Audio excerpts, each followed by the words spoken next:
Hello everyone, welcome to unique study point. Unique study point में बहुत बहुत स्वागत है आप सभी लोगों का। तो आ जाइए सभी लोग। तो ये है आपकी class basic signal and system की क्लास की, और जिसमें हम लोग कवर करेंगे अपना बेसिक सिग्नल सिस्टम का सिलेबस को।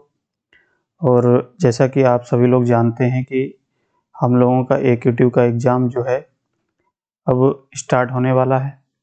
तो कुछ लोग या कुछ बच्चे ऐसे होंगे जिन्होंने अभी तक बेसिक सिग्नल सिस्टम हो या कोई भी सब्जेक्ट हो उसको अच्छे से अभी तक नहीं पढ़ा होगा। तो ये लेक्चर सीरीज हम आपकी चला रहे हैं, जिससे कि आप क्या करेंगे, जो लोग पढ़ चुके हैं या जो लोग अभी तक सब्जेक्ट्स को नहीं पढ़े हैं तो वो क्या करेंगे, इस लेक्चर सीरीज का आप लोग प्रयोग करके या यूज करके आप अच्छे से कोशिश करिए पढ़ने की, ठीक है। क्योंकि अब समय कम बचा है और ज़्यादा से ज़्यादा आपको सिलेबस कवर करना है। तो जो लोग पढ़ चुके हैं वो लोग अपना रिवीजन कर सकते हैं, और जो लोग अभी तक बिल्कुल नहीं पढ़े हैं तो वो लोग आप क्या करें, आप मेन टॉपिक को तैयार करिए, ठीक है। हालांकि हम आपको यहाँ पूरा सिलेबस कराने की कोशिश करेंगे, और जब तक आपके एग्ज़ाम होंगे और जो जो आपके मोस्ट इम्पोर्टेंट टॉपिक होंगे उसको पहले हम डिस्कस करेंगे। जहाँ तक हो जाएगा मोस्ट इम्पोर्टेंट टॉपिक पहले डिस्कस करेंगे, उसके बाद जो आपका टाइम बचेगा अगर, तो हम आपको क्या करेंगे, आगे डिस्कस पूरा सिलेबस कर देंगे, ठीक है। तो चलिए, बहुत लोगों की डिमांड थी तो हमने इसीलिए सब्जेक्ट को स्टार्ट किया है। तो अभी तक के आप जितने भी लेक्चर आप लोगों ने नहीं देखे हैं, जिन लोगों ने, वो पिछले लेक्चर को सारे कवर कर लीजिएगा, और लेक्चर की प्लेलिस्ट आपको डिस्क्रिप्शन पे मिल जाएगी, ठीक है। तो आज ये हमारा लेक्चर नंबर 13 है, ठीक है। इससे पहले हमने 12 लेक्चर को कवर किया है, तो वो आप प्लेलिस्ट में जाके सारे फॉलो कर लीजिएगा, ठीक है। चलिए फिर स्टार्ट करते हैं। अब बात करें कि आज जो हमारा टॉपिक है, हम लोग जो पढ़ने वाले हैं, वो हमारा टॉपिक क्या रहेगा। आपसे ये मोस्ट इम्पोर्टेंट टॉपिक है, याद रखना। आज जो टॉपिक हम पढ़ने वाले हैं वो हमारा है क्लासिफिकेशन ऑफ सिस्टम्स, यानी कि सिस्टम के क्लासिफिकेशन की बात करें तो कितने टाइप का हमारा सिस्टम्स होता है, या हम कह सकते हैं कि जो सिग्नल सिस्टम है उसकी जो बेसिक प्रॉपर्टीज होती हैं उनके बारे में हम डिस्कस करना जा रहे हैं, ठीक है। तो ये क्वेश्चन आप सभी लोग पहले हेडिंग डाल के इसको नोट करिए, फिर हम आपको समझाते हैं क्या क्या होता है, ठीक है। तो आप हेडिंग डालिए classification of systems. Classification of system, ठीक है। यानी कि अब हम लोग क्या करेंगे, हम देखेंगे कि हमारा सिस्टम की बात करें तो कितने टाइप के सिस्टम्स होते हैं, और उन सिस्टम्स को किस टाइप के क्वेश्चन आते हैं, कैसे क्वेश्चंस को हम लोग करेंगे, तो वो सारी चीज़ें हम लोग डिस्कस करते हैं। अब बात करते हैं कि सिस्टम हमारे कितने टाइप के हो सकते हैं। तो पहला सिस्टम आप सभी लोग लिखिए, क्या है, static and dynamic system. Dynamic system, ठीक है।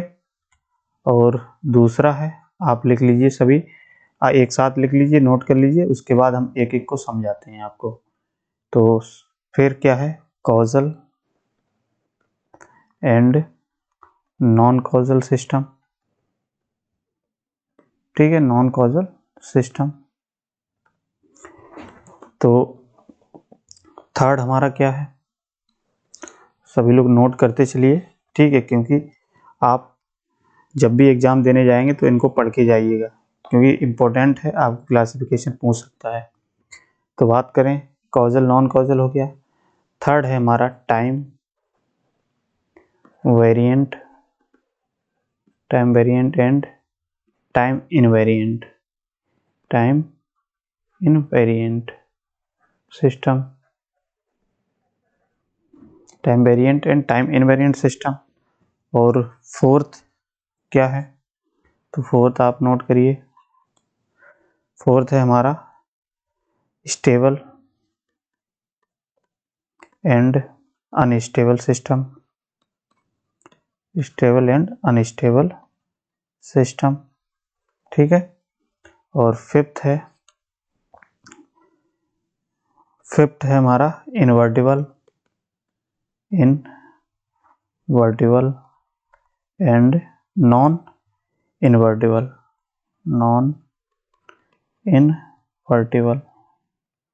ठीक है। तो बेसिकली सिस्टम्स की अगर बात करें तो ये 5 टाइप के सिस्टम्स हम लोग पढ़ते हैं। अब इन 5 टाइप के सिस्टम से हमारे किस टाइप के क्वेश्चन आते हैं, तो इन क्वेश्चन को समझने के लिए या इस टाइप के जो क्वेश्चन आते हैं वो हम लोग किस तरीके से समझते हैं, तो उसको हम आपको समझाने की कोशिश करते हैं और आप अच्छे से समझिएगा इसको, ठीक है। तो इनको समझने के लिए सबसे पहले है तो हमको 3 चीज़ें ध्यान रखनी पड़ेंगी। 3 चीज़ें क्या है, जैसे आप लोग सपोज करिए, मान लिया हमारे पास एक सिस्टम है, ये क्या है, हमारा एक सिस्टम है और सिस्टम में हम जानते हैं हमारा कोई ना कोई इनपुट होगा। तो उन इनपुट को हमने क्या किया, एक्स ऑफ टी से रिप्रेजेंट किया और उसका आउटपुट होगा कोई, और इस आउटपुट को हमने क्या किया, वाई ऑफ टी से रिप्रेजेंट किया। ये क्या है हमारा इनपुट, ये क्या है हमारा आउटपुट। अब इनपुट आउटपुट हमारा कब मिलेगा, जब हम कुछ इनपुट अप्लाई करेंगे और वो सिस्टम से होकर के हमारा क्या जाएगा, आउटपुट देगा, ठीक है। तो इस टाइप से हमारे क्या है, सिस्टम है। और जो सिस्टम हमने बताया कि कितने हैं सिस्टम, 5 सिस्टम है, ठीक है, अभी हमने देखा। अब बेसिकली अगर हम लोग बात करें सिस्टम को समझने के लिए कि हमारा कौन सा सिस्टम है, आपको क्वेश्चन में बेसिकली ये पूछता है कि सिस्टम दे देगा बहुत सारे, इसमें पूछेगा कि हमारा ये कौन सा सिस्टम है, स्टेबल सिस्टम है, अनस्टेबल सिस्टम है, या कॉजल सिस्टम है, नॉन कॉजल सिस्टम है, या टाइम वेरिएंट है, या टाइम इनवेरिएंट है। तो इसको पहचानने के लिए हम 3 बेसिक चीज़ें याद रखेंगे। वो 3 बेसिक चीज़ें क्या हैं, तो जैसे सपोज करिए हमारा क्या है, ये आउटपुट मिला है, तो ये बेसिकली जो आउटपुट है ये हमारा डिपेंड करता है कुछ टी की वैल्यू पे, किसकी, टी की वैल्यू पे, यानी कि टी की वैल्यू पे डिपेंड करता है। अब ये बेसिकली जो टी की वैल्यू होगी, टी का मतलब क्या है, हमारा टाइम रिप्रेजेंट कर रहा है। अब हम जानते हैं कि टाइम जो रिप्रेजेंट करता है, तो बेसिकली हमारा टाइम कितने टाइप का होता है, 3 टाइप का। यानी कि एक तो हमारा प्रेजेंट टाइम हो सकता है, प्रेजेंट टाइम, या हम कह सकते हैं प्रेजेंट इनपुट, ठीक है, यानी कि प्रेजेंट इनपुट। और दूसरा टाइम हमारा क्या हो सकता है, पास्ट इनपुट, यानी कि टी की वैल्यू अगर पास्ट होगी तो पास्ट इनपुट कहलाएगा। और मान लेते हैं एक होता है फ्यूचर, ठीक है, फ्यूचर इनपुट। यानी कि अगर हम टी की वैल्यू ऐसी रखते हैं, अब चलिए इसको समझ लेते हैं। मान लिया 3 हमारे इनपुट अप्लाई हो सकते हैं। जैसे अगर प्रेजेंट वैल्यू की बात करें तो प्रेजेंट वैल्यू को हम लोग कैसे रिप्रेजेंट कर सकते हैं, मान लिया कि प्रेजेंट वैल्यू हमारी एक्स ऑफ टी है हमारा इनपुट, अगर प्रेजेंट की वैल्यू की बात करें, और वाई ऑफ टी है आउटपुट।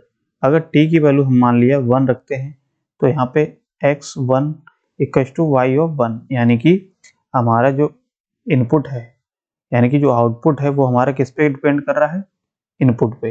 अब वो इनपुट हमने क्या किया, टी दिया, टी इक्वल टू 1 पुट किया और आउटपुट पे हमको 1 मिला, यानी कि हमारी ये प्रेजेंट वैल्यू शो करता है। पास्ट वैल्यू की बात करें तो x की कैसी वैल्यू हम पुट करें, जैसे t-1, तो इस पे अगर आउटपुट आप दोगे तो t-1 का मतलब क्या है, अगर t की वैल्यू हम क्या रखते हैं, t-1 शो क्या कर रहा है, यानी कि हमारी ये पास्ट वैल्यू को शो करता है। t-1 पास्ट वैल्यू को शो करेगा क्योंकि पीछे वाली इससे पिछली वाली वैल्यू को। और फ्यूचर वैल्यू की बात करें तो x ऑफ t प्लस 1 मान लिया, या x t प्लस 2 मान लिया, या x 2t मान लिया, तो ये सारी वैल्यू हमारी क्या है, ये हम मान लेते हैं फ्यूचर वैल्यू। यानी कि t की वैल्यू आप ऐसी रखोगे, मान लिया कोई वैल्यू t की 1 रखते हो, ठीक है, इनपुट पे अगर t की वैल्यू 1 रखते हो इनपुट के रूप में, और हमारा आउटपुट पे क्या मिले, फ्यूचर मिले। फ्यूचर का मतलब क्या है, हमारा एक बड़े, जैसे t इक्वल टू 1 रखा, मान लिया आउटपुट पे हमको क्या मिले, आउटपुट पे हमको 2 मिल जाए, या t इक्वल टू हमने 2 रखा तो आउटपुट पे हमको 3 मिल जाए, 4 मिल जाए, यानी कि 2 से बड़ी हमारी क्या वैल्यू कहलाएगी, ये हमारी कहलाएगी फ्यूचर वैल्यू। अगर हमने सपोज करिए यहाँ पे पास्ट वैल्यू में मान लिया हमने 1 रखा और हमको इनपुट मिला है 0, या हम कह सकते -1, -2, -3, तो ये हमारी सारी वैल्यू क्या कहलाएगी, पास्ट वैल्यू कहलाएगी। क्योंकि हमने इनपुट पे 1 रखा, लेकिन हमारी मिली कैसी वैल्यू, पीछे वाली वैल्यू मिली, तो ये हमारी पास्ट वैल्यू को शो करता है। इनपुट वैल्यू का और प्रेजेंट वैल्यू का मतलब क्या है, प्रेजेंट वैल्यू का मतलब है कि हमने जो वैल्यू पुट किया सेम वही हम पे आउटपुट पे भी मिले। जैसे सपोज करो 1 हमने पुट किया इनपुट तो 1 ही हमको आउटपुट पे मिले, 2 पुट किया इनपुट पे तो हमारा आउटपुट पे भी 2 ही मिले। तो ये वैल्यू हमारी क्या शो करती है, प्रेजेंट वैल्यू की, यानी कि जो हमने प्रेजेंट में दिया और आउटपुट पे हमको वही वैल्यू मिल जा रही है, तो वो हमारी प्रेजेंट वैल्यू कहलाती है। ठीक है, तो बेसिकली हमारे जितने सिस्टम हैं, ये हमारे सिस्टम इन्हीं की हेल्प से हम डिसाइड करेंगे कि हमारी सिस्टम कौन सा है। ठीक है, तो ये पहचानने के लिए पूछा जाता है आपसे। तो आप समझ गए प्रेजेंट वैल्यू क्या होती है, पास्ट वैल्यू क्या होती है और फ्यूचर वैल्यू क्या होती है। बताइए, इतनी बात क्लियर है सभी लोगों को? इतनी बात अगर क्लियर है तब हम लोग स्टार्ट करते हैं अपने सिस्टम को। तो पहला आप हेडिंग डालेंगे स्टैटिक एंड डायनामिक। तो सबसे पहले तो आप डालिए स्टैटिक सिस्टम। अब जैसे क्वेश्चन आपको पूछा जाता है स्टैटिक सिस्टम पहचानने के लिए दे दिया जाएगा, एक क्वेश्चन दे देगा, आपसे पूछेगा 4 ऑप्शन दे देगा कि स्टैटिक सिस्टम है, इनवेरिएंट है, अनस्टेबल है, क्या है। तो आप तभी बता सकते हैं जब आपको इसकी कंडीशन पता होगी, है ना, इसे तो बता नहीं सकते। तो इसकी कंडीशन क्या है, अगर सपोज करिए हमारा स्टैटिक सिस्टम है, तो में आपको कितना याद रखना है, स्टैटिक सिस्टम में अगर आपसे लिखने के भी पूछता है तो आप बना के लिख सकते हो, लेकिन समझने के लिए हम आपको समझा देते हैं। अगर जब भी स्टैटिक सिस्टम होगा तो स्टैटिक सिस्टम के लिए हम क्या करेंगे कि इसका जो आउटपुट है, इस आउटपुट का सिस्टम का जो आउटपुट है मान लिया, वो हमारा क्या करता है, डिपेंड करता है किस पे, डिपेंड करता है ओनली फ्यूचर वैल्यू पे। किस पे डिपेंड करेगा, ओनली प्रेजेंट वैल्यू पे, प्रेजेंट वैल्यू पे, प्रेजेंट वैल्यू ऑफ इनपुट। ठीक है, याद रखेंगे इनपुट की प्रेजेंट वैल्यू पे डिपेंड करता है। और तो हमारा ऐसा सिस्टम क्या कहलाएगा, स्टैटिक सिस्टम। अभी आप ये समझ लीजिए, अभी क्वेश्चन कराएंगे तो आपको क्लियर चीजें और हो जाएंगी। ठीक है, और जो स्टैटिक सिस्टम होता है, ये स्टैटिक सिस्टम हमारा मेमोरी लॉस सिस्टम भी कहलाता है। क्या कहलाता है, memory less system. Memory less का मतलब क्या है कि हम इसमें कोई भी आउटपुट स्टोर नहीं कर सकते, मेमोरी लेस सिस्टम है। ठीक है, तो इस टाइप के सिस्टम हमारे क्या कहलाते हैं, स्टैटिक सिस्टम कहलाते हैं। ये बात क्लियर हो गई। अब बात करें कि हमारा डायनेमिक सिस्टम कैसे हम पहचानेंगे। तो डायनामिक सिस्टम क्या होगा, डायनेमिक सिस्टम आप लोग इसको नोट करते चलिए, क्योंकि आपको डेफिनेशन भी पूछ सकता है। तो डेफिनेशन पूछेगा तो अगर ये चीज़ आपको पता है तो आप बना के लिख सकते हो। ठीक है, तो डायनेमिक सिस्टम की अगर बात करें तो डायनेमिक सिस्टम का मतलब क्या है कि अगर आउटपुट या सिस्टम का जो आउटपुट है, मान लिया सिस्टम का जो आउटपुट है वो अगर हमारा डिपेंड किस पे करे, डिपेंड करता है किस पे, डिपेंड करता है किस पे, फ्यूचर वैल्यू पे, future and past, future and past of input, यानी कि इनपुट की फ्यूचर वैल्यू पे और पास्ट वैल्यू पे अगर डिपेंड करे तो उस टाइप का सिस्टम हमारा क्या कहलाता है, डायनेमिक सिस्टम कहलाता है। इतनी बात समझ में आ गई। ठीक है, और ये सिस्टम हमारा क्या कहलाएगा, ये हम जानते हैं कि फ्यूचर वैल्यू और पास्ट वैल्यू पे डिपेंड करता है इसका आउटपुट। तो फ्यूचर और पास्ट की बात करें तो इसका मतलब क्या है, हमारा इसमें क्या होगा, मेमोरी मौजूद होगी। तो हम कह सकते हैं ये कैसा सिस्टम होता है, with memory system, with memory system, यानी कि इसमें स्टोर करने की क्षमता होगी, मेमोरी सिस्टम। ठीक है, तो इतनी बात आप याद रखेंगे। अब इसमें क्वेश्चन कैसे आता है, तो क्वेश्चन को समझते हैं। जैसे सपोज करिए आपको हम क्वेश्चन पहले करा देते हैं इसके, इतना आप नोट करिए। ठीक है, अब मान लिया क्वेश्चन किस टाइप से पूछेगा आपसे, आपसे कहेगा कि चेक करिए कि सिस्टम हमारा कैसा है, सिस्टम डायनामिक है या हमारा स्टैटिक है। तो आप कैसे बताओगे, तो मान लिया ये क्वेश्चन है हमारे पास, y of T equal to X of T plus K X of T plus 1, ये सिस्टम दिया है। अगर आपको कंडीशन पता है तो आप तुरंत बता सकते हो कि सिस्टम हमारा कैसा है। तो देखिए यहाँ पे हम अगर सिस्टम की बात करें, कैसा सिस्टम है, देखिए ये सिस्टम हमारा क्या शो करता है, t+1। t+1 का मतलब क्या है, एक वैल्यू हमारी एक्स्ट्रा मिली। अगर t की वैल्यू हमने मान लिया 1 रखी तो हमारा क्या मिलेगा, t+2, t 1+1 यानी कि 2। तो हम कह सकते हैं कि हमारा आउटपुट क्या है, ये हमारा किस पे डिपेंड करता है, ये हमारी फ्यूचर वैल्यू को शो करती है। देखिए फ्यूचर वैल्यू, और हमने अभी क्या बताया, जहाँ पे भी हमारी फ्यूचर वैल्यू शो करेगी या पास्ट वैल्यू शो करेगी जो सिस्टम, वो हमारा सिस्टम कैसा कहलाएगा, वो सिस्टम हमारा कहलाएगा डायनामिक। तो हम कह सकते हैं ये सिस्टम हमारा कैसा है, डायनामिक सिस्टम है। बताइए समझ में आ रही बात, तो ये सिस्टम कैसा है, डायनामिक सिस्टम है। ठीक, जैसे दूसरा क्वेश्चन की बात करें, मान लिया हमारे पास सिस्टम है y of t equals to x of t minus 1 plus K x of t। ठीक, तो आपसे कहा जाए ये सिस्टम कैसा है, डायनामिक सिस्टम है या स्टैटिक सिस्टम है, तो आप क्या बताओगे। तो हम देखते हैं कि इसमें देखो ये हमारी वैल्यू क्या शो कर रही है, पास्ट वैल्यू शो कर रही है कि नहीं, क्योंकि t-1 एक वैल्यू पीछे जा रही है, पीछे जाने का मतलब क्या है, हमारी पास्ट इनपुट पे शो कर रही है। तो पास्ट इनपुट का मतलब क्या है, सिस्टम हमारा ये कैसा है, डायनामिक सिस्टम। अभी हमने क्या बताया कि या तो पास्ट हो या फ्यूचर हो, कोई भी एक वैल्यू अगर मिल जाती है तो वहां से हम बता सकते हैं कि सिस्टम हमारा डायनेमिक सिस्टम है। बताइए इतनी बात क्लियर है सभी लोगों को, तो ऐसे आप पहचानोगे। थर्ड क्वेश्चन मान लेते हैं एक। अब जैसे एक क्वेश्चन आया, जैसे ऐसे पूछ सकता है, जैसे हम आपसे कहें कि y of t equals to x of x square t मान लेते हैं। ठीक है, तो आपसे कहा जाए ये सिस्टम कैसा है, डायनेमिक सिस्टम है या डायनेमिक सिस्टम है स्टैटिक, तो कैसे बताओगे। तो मान लिया हमने t की अगर वैल्यू 1 रखते हैं तो y of t 1 equals to X square 1, यानी कि ये क्या है, या 2 रखोगे तब भी हमारा यहाँ पे आएगा 2। तो हम कह सकते हैं ये हमारी क्या है, प्रेजेंट वैल्यू को शो कर रही है।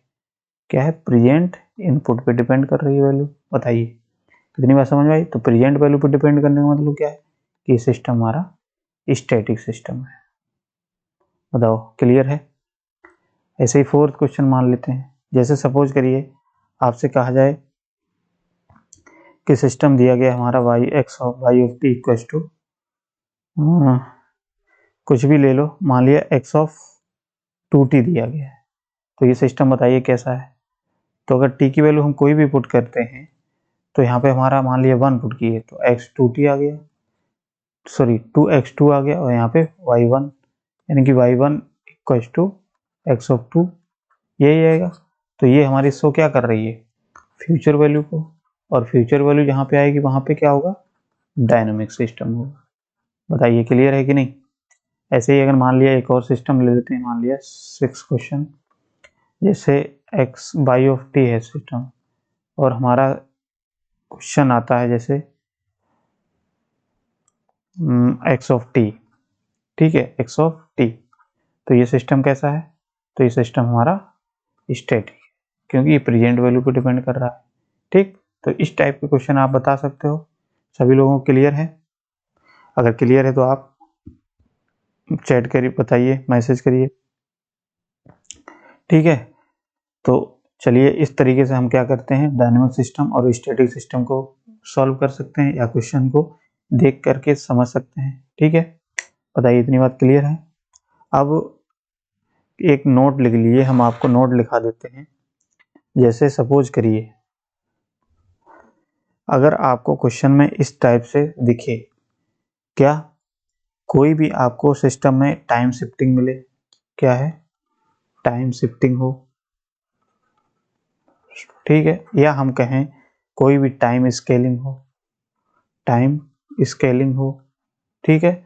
तो टाइम शिफ्टिंग, टाइम स्केलिंग हो तो वो सिस्टम हमारे सारे क्या कहलाएंगे, डायनामिक सिस्टम कहलाएंगे। ठीक है, डायनामिक सिस्टम।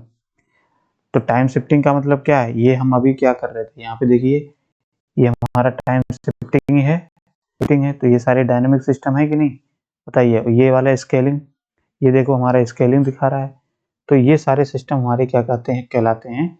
आप याद रखेंगे इन पॉइंट को, तो कहीं ना कहीं आपको ये सॉल्व नहीं करना पड़ेगा, डायरेक्ट में आ जाएगा। तो इसको नोट कर लीजिए, नोट के फॉर्मेट में लिख लीजिए कि अगर हमारा टाइम शिफ्टिंग और टाइम स्केलिंग शो करता है, अगर दिखता है क्वेश्चन में, तो हमारा डायनामिक सिस्टम होगा।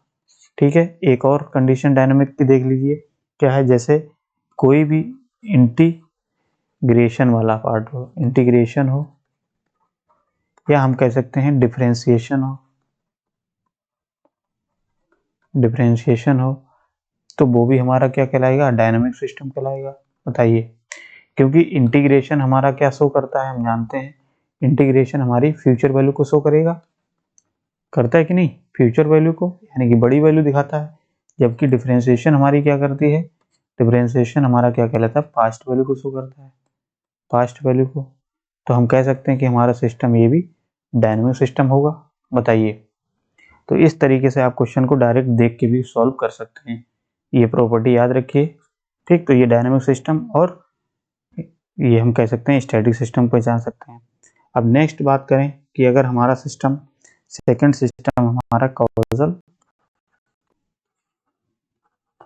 कॉजल एंड नॉन कॉजल, ठीक है। तो कॉजल की बात करें और नॉन कॉजल की बात करें, तो याद रखना, हेडिंग डाल के आप लिख लीजिए कॉजल। तो कॉजल सिस्टम कैसे पहचानेंगे, तो अगर कॉजल सिस्टम हमारा क्या है, अगर फ्यूचर की वैल्यू पे डिपेंड नहीं करता है, क्या है, इंडिपेंडेंट ऑफ फ्यूचर वैल्यू, या हम कह सकते हैं इसको दूसरे भाषा में कहें तो, यानी कि फ्यूचर वैल्यू पे डिपेंड नहीं करता है, या हम कह सकते हैं ये प्रेजेंट वैल्यू पे, या हम कह सकते हैं पास्ट वैल्यू पे डिपेंड करता है, यही तो हम कह सकते हैं कि नहीं। या आप ये से याद रखिए कि अगर जो सिस्टम का आउटपुट हमारा इनपुट की फ्यूचर वैल्यू पे डिपेंड नहीं करता है, वो सिस्टम हमारा कॉजल सिस्टम कहलाएगा, याद रखेंगे। ठीक है, कॉजल सिस्टम कहलाएगा। जबकि याद रखना, नॉन कॉजल हमारा कौन सा कहलाएगा, नॉन कॉजल। तो नॉन कॉजल क्या हो जाएगा कि जो सिस्टम हमारा डिपेंड करता है किस पे, फ्यूचर वैल्यू, तो वो सिस्टम हमारा क्या कहलाएगा, नॉन कॉजल सिस्टम। ठीक है, क्या है, नॉन कॉजल सिस्टम, याद रखेंगे। और इसी में एक हमारा होता है थर्ड, हम, हालांकि ये आपको नहीं पूछेगा, एक होता है एंटी कॉजल सिस्टम। अब एंटी कॉजल सिस्टम क्या है, तो ये जो वैल्यू हमने बताया कि ये केवल क्या करता है, फ्यूचर वैल्यू पर डिपेंड करता है, तो हमारा कॉजल सिस्टम है। लेकिन इसमें फ्यूचर वैल्यू के साथ में अगर फ्यूचर वैल्यू मान लिया है, जबकि एंटी कॉजल की बात करें तो एंटी कॉजल में अगर सिस्टम में हमारा केवल ओनली फ्यूचर वैल्यू है, तो हमारा एंटी कॉजल कहलाएगा। और ओनली और फ्यूचर वैल्यू का मतलब क्या है, तो सपोज करिए अगर हमारे सिस्टम में इनपुट में कोई प्रेजेंट वैल्यू भी मिल जाती है और एक फ्यूचर वैल्यू मिल जाती है, प्लस में मान लिया फ्यूचर वैल्यू मिल जाती है, तो हमारा सिस्टम नॉन कॉजल कहलाएगा। जबकि इसमें क्या है, एंटी कॉजल में हमारा सिस्टम ओनली फ्यूचर ही आपको मिलेगा, उसमें ना तो प्रेजेंट मिलेगा ना पास्ट मिलेगा। लेकिन इसमें अगर एक भी सिस्टम हमारा फ्यूचर आ गया, ठीक है, इसमें एक भी फ्यूचर मिल गया, तो वो हमारी कॉजल ना हो करके वो हमारी क्या हो जाएगी, नॉन कॉजल हो जाएगा। ठीक, तो इतनी नोट बात कर लीजिए सभी लोग, ये मोस्ट इंपॉर्टेंट है, ये सबसे ज्यादा क्वेश्चन आपके इनसे पूछे जाते हैं। ठीक है, कॉजल और नॉन कॉजल सिस्टम से। अब इसके क्वेश्चन कैसे आते हैं, तो चलिए देख लेते हैं इसको भी। जैसे एग्जाम, तो मान लिए हम एग्जाम्पल लेते हैं एक क्वेश्चन का, जैसे सपोज करिए y ऑफ टी हमारा सिस्टम है क्या, x ऑफ टी। तो ये सिस्टम कैसा है बताइए, कॉजल है या नॉन कॉजल है, तो हमारा कैसा सिस्टम है, ये केवल हमारा सिस्टम क्या किस पर डिपेंड कर रहा है, प्रेजेंट वैल्यू पर डिपेंड कर रहा है कि नहीं। बताइए, अगर टी की कोई भी वैल्यू हम पुट करते हैं, टी की मान लिया अगर 0 पुट करें, 1 करें, 2 करें, कुछ भी वैल्यू पुट करते हैं, तो उसी हिसाब से हमारा क्या होगा, हम कह सकते हैं हमारा इनपुट मिलेगा। इनपुट की कोई भी वैल्यू पुट करते हैं तो हमारा आउटपुट इसी हिसाब से मिलेगा। तो ये हमारी कह सकते हैं ये हमारा कैसा है, कॉजल सिस्टम है, कॉजल सिस्टम है। ऐसे ही दूसरा अगर बात करें, तो मान लिया y of T equals to x of t minus 1। तो ये सिस्टम कैसा है? तो ये बेसिकली हमारा क्या करता है, पास्ट वैल्यू को शो कर रहा है, और पास्ट वैल्यू भी हमने क्या बताया, कॉजल सिस्टम है, कॉजल सिस्टम है। ठीक है, बताइए इतनी बात क्लियर है? अब मान लिया एक क्वेश्चन मान लिया कि हमने दे दिया आपको y of t equal to x of t plus 1, तो आपसे पूछ लेगा कि कॉजल सिस्टम है या नॉन कॉजल सिस्टम है। तो क्या है, ये हमारी क्या कर रही है, फ्यूचर वैल्यू को शो कर रही है कि नहीं? तो ये फ्यूचर वैल्यू को शो कर रही है, यानी कि हम कह सकते हैं ये सिस्टम हमारा नॉन कॉजल है कि नहीं? बताइए। ऐसे ही मान लिया फोर्थ क्वेश्चन लेते हैं। जैसे आपसे क्वेश्चन में कहा जाए y of t equal to X of t minus 1 plus K x of t plus 1। तो ये सिस्टम कैसा है? तो देखो ये पास्ट की शो कर रहा है और ये हमारी फ्यूचर की शो कर रहा है। तो हमने क्या बताया अभी कि कोई भी एक सिस्टम में अगर कोई भी सिंगल आपको फ्यूचर दिख गई या फ्यूचर दिख गया तो उसको हम नॉन कॉजल ही कहेंगे। लेकिन यही पास्ट है तो पास्ट को हम फिर नहीं देखेंगे, फिर हम फ्यूचर को ही देखेंगे, फ्यूचर वैल्यू को, क्योंकि फ्यूचर की वैल्यू से ही हमारी वैल्यू डिसाइड की जा रही है, तो ये नॉन कॉजल हो जाएगा। ठीक, बताइए। तो ये हमारा सिस्टम नॉन कॉजल। अगर इसी में सपोज करिए हमारा ये सिस्टम होता, केवल फ्यूचर होता, तो हम नॉन कॉजल और एंटी कॉजल भी कह सकते हैं। देखो जैसे कि इसको हम एंटी कॉजल भी कह सकते हैं। एंटी कॉजल क्यों एंटी कॉजल कह सकते हैं? क्योंकि इसमें केवल हमारा क्या है, फ्यूचर की वैल्यू पे ही डिपेंड करता, ओनली फ्यूचर वैल्यू को डिपेंड कर रहा है। तो ये कॉजल भी है, सॉरी नॉन कॉजल भी है और एंटी कॉजल भी है। तो ये दोनों सिस्टम है, हम ऐसे भी समझ सकते हैं। तो इस तरीके से अगर हम लोग इस निष्कर्ष पे निकलते हैं कि एंटी कॉजल होगा तो उसमें हमारी वैल्यू केवल फ्यूचर पे डिपेंड करेगी, जबकि नॉन कॉजल में ऐसा भी हो सकता है कि हमारी फ्यूचर वैल्यू के साथ साथ में प्रेजेंट वैल्यू हो, पास्ट वैल्यू भी हो, तो हमारा नॉन कॉजल होगा। बताइए इतनी बात क्लियर है? ठीक, तो इस तरीके से हम डिसाइड कर सकते हैं। तो जैसे मान लिया हम अगर नोट की बात करें तो आप एक नोट लिख लीजिए। क्या है नोट, क्या लिखोगे? नोट ये लिख लीजिए कि जितने भी हमारे एंटी कॉजल सिस्टम होते हैं वो कैसे होते हैं, नॉन कॉजल होंगे, होंगे कि नहीं? अभी जैसे हमने बताया, तो लिख लीजिए all anti causal system, all anti causal system हमारे क्या होंगे, आर नॉन कॉजल। ठीक, नॉन कॉजल होंगे। बट ऑल नॉन कॉजल क्या होंगे, not are not anti causal, क्योंकि हमारे जितने भी एंटी कॉजल होंगे वो तो नॉन कॉजल होंगे, लेकिन सारे एंटी कॉजल क्या है, नॉन कॉजल नहीं हो सकते हैं। क्योंकि देख लीजिए अभी हमने बताया, हमने क्या बताया, ये हमारा, ये अगर बात करें नॉन कॉजल है तो सारे नॉन कॉजल तो आपका एंटी कॉजल हो सकता है, सॉरी हमारे सारे एंटी कॉजल नॉन कॉजल हो सकते हैं, लेकिन सारे नॉन कॉजल एंटी कॉजल नहीं हो सकते हैं। देख लीजिए इन दोनों एग्जाम्पल से समझ लीजिए, है ना? तो इस तरीके से इस पॉइंट को याद रखेंगे। बताइए इतनी बात समझ में आ गई सब लोगों के? तो क्या होगा कि कॉजल नॉन कॉजल सिस्टम आप इस तरीके से पहचान लेंगे। चलिए एक एग्जांपल और ले लेते हैं।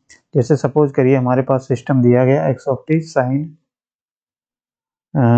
टी प्लस 2 और एक्स टी माइनस 1।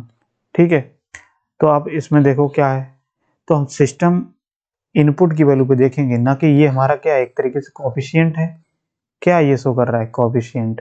तो इसकी वैल्यू ना देख करके हम x की वैल्यू को देखते हैं कि हम अगर x की वैल्यू देखेंगे कि क्या मिलती है इनपुट पे, फ्यूचर मिल रहा है, पास्ट मिल रहा है, तो ये हमारी वैल्यू कैसी शो कर रही है, पास्ट।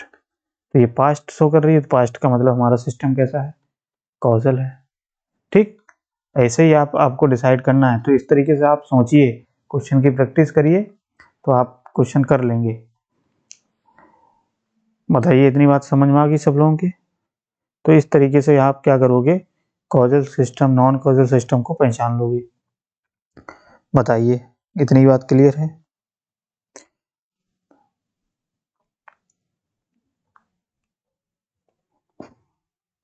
तो ये तो हमारे हो गए कॉजल नॉन कॉजल।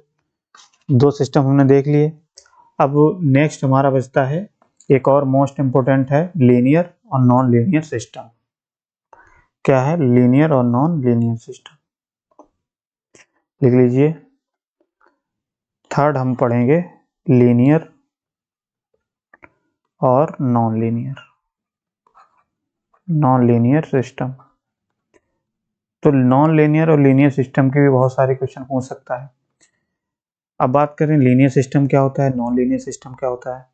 तो लीनियर सिस्टम और नॉन लीनियर सिस्टम के लिए क्या करते हैं, इसको हम क्वेश्चन को सॉल्व करने के लिए या चेक करने के लिए क्वेश्चन को हम क्या करते हैं, ये लीनियर और नॉन लीनियर सिस्टम हमारी क्या करती है, एक सुपरपोजिशन थ्योरम को फॉलो करती है। क्या है? सुपरपोजिशन, आपने सुना होगा सुपरपोजिशन थ्योरम।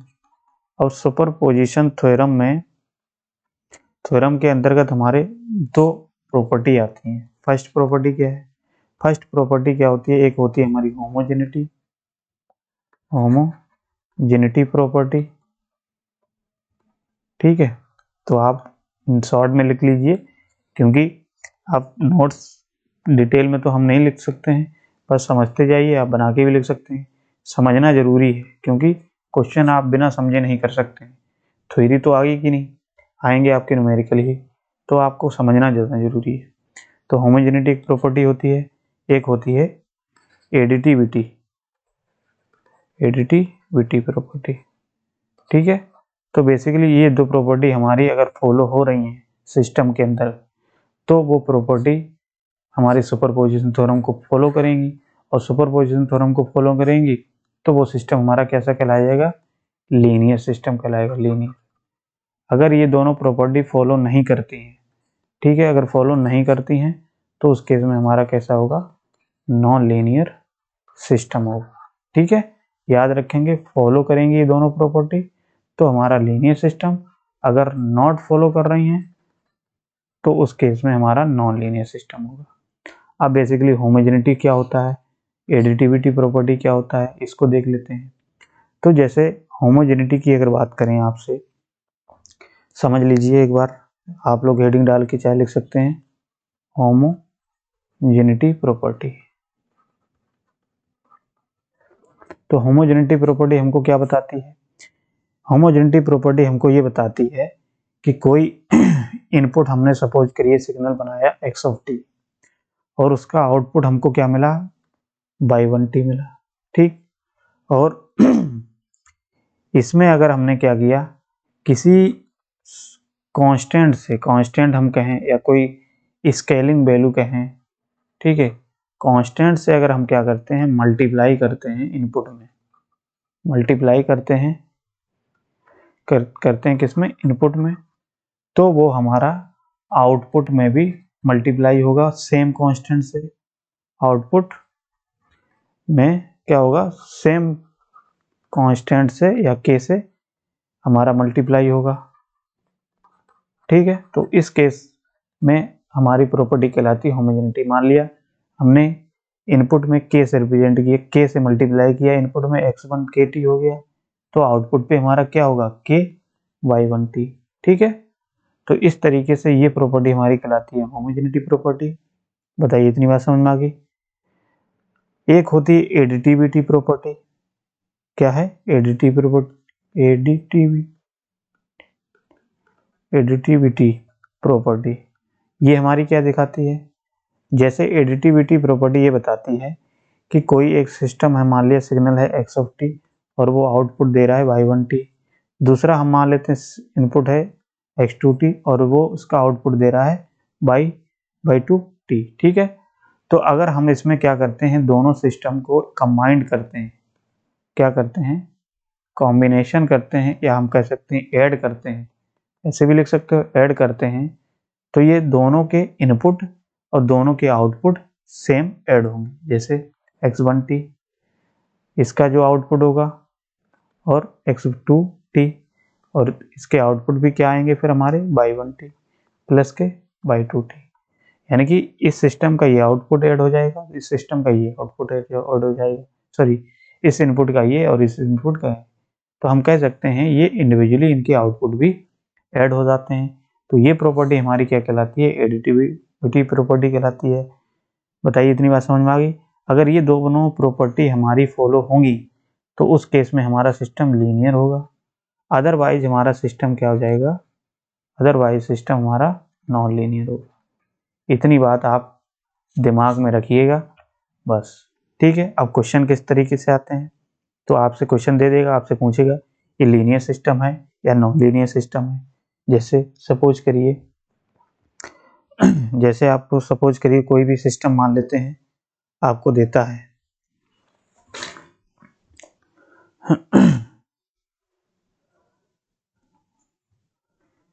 तो टाइम हो गया क्या ज़्यादा,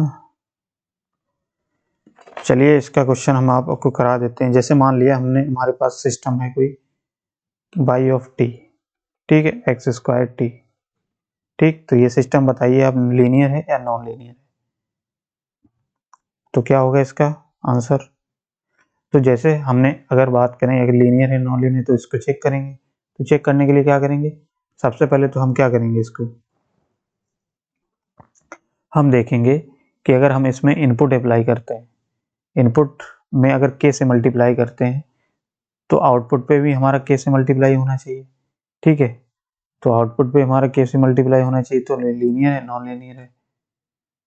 क्या वो टाइम हो गया क्या, चलिए अच्छा आज हम लोग इतना ही रखते हैं, कल आपके इसके क्वेश्चन कराते हैं, ठीक है, क्योंकि टाइम ज़्यादा हो गया है और ज़्यादा लेंथी हो जाएगा तो आप भी बोर हो जाओगे पढ़ते पढ़ते।